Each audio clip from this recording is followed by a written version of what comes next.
Inilah kebiasaan mediator di tempat kerja.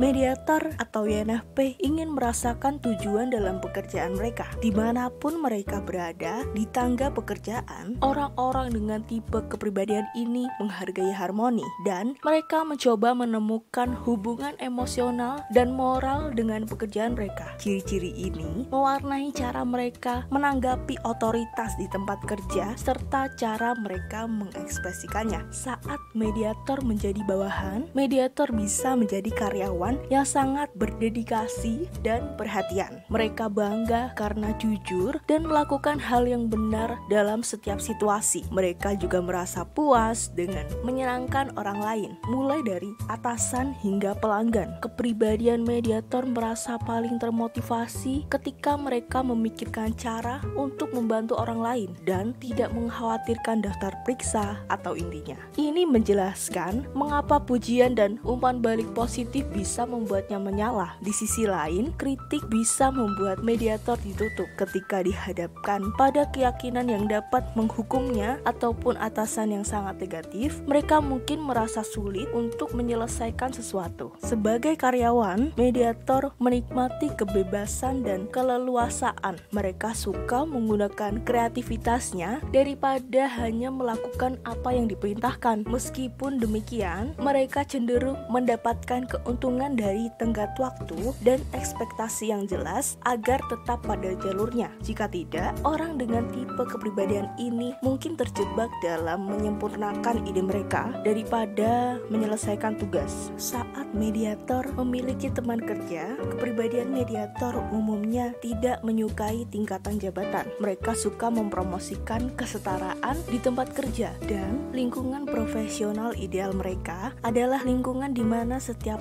orang merasa dihargai dan didorong untuk berbagi ide. Sebagai kolega, mediator melakukan apa yang mereka bisa untuk mewujudkan cita-cita ini. Mediator bisa jadi mandiri, jadi mereka mungkin bukan kupu-kupu sosial di tempat kerja mereka. Meski begitu, mereka cenderung menjadi rekan kerja yang menyenangkan, baik hati, dan mereka bisa sangat ramah. Mediator tidak menyukai konflik, drama, atau politik di tempat kerja. Sebaliknya, mereka mencoba bertindak dengan cara yang menumbuhkan keharmonisan dan kerjasama. Ketika salah satu rekan kerja membutuhkan bantuan, mediator akan sering memberikan bantuan tanpa mengharapkan pujian atau pengakuan. Salah satu kontribusi terbesar mediator sebagai kolega adalah gaya komunikasi empati mereka. Kepribadian ini berbicara dengan cara yang jujur tapi baik, yang dapat memberikan kesan positif untuk seluruh tempat kerja.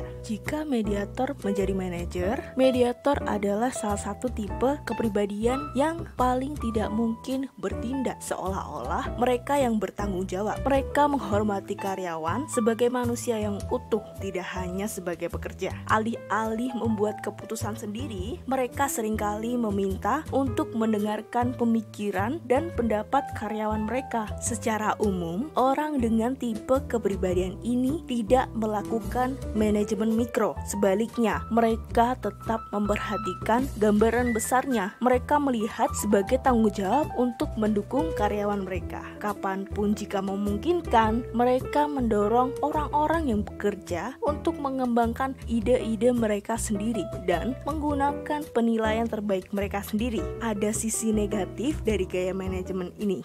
Terkadang, mediator mungkin kesulitan untuk menetapkan batasan, menelusuri inefisiensi, atau menawarkan kritik, bahkan jika diperlukan. Ini dapat memperlambat tim mereka dan menciptakan stres yang tidak perlu, baik untuk mediator maupun karyawan mereka. Terkadang, manajer dengan tipe kepribadian ini mungkin perlu ketat demi kebaikan tim mereka.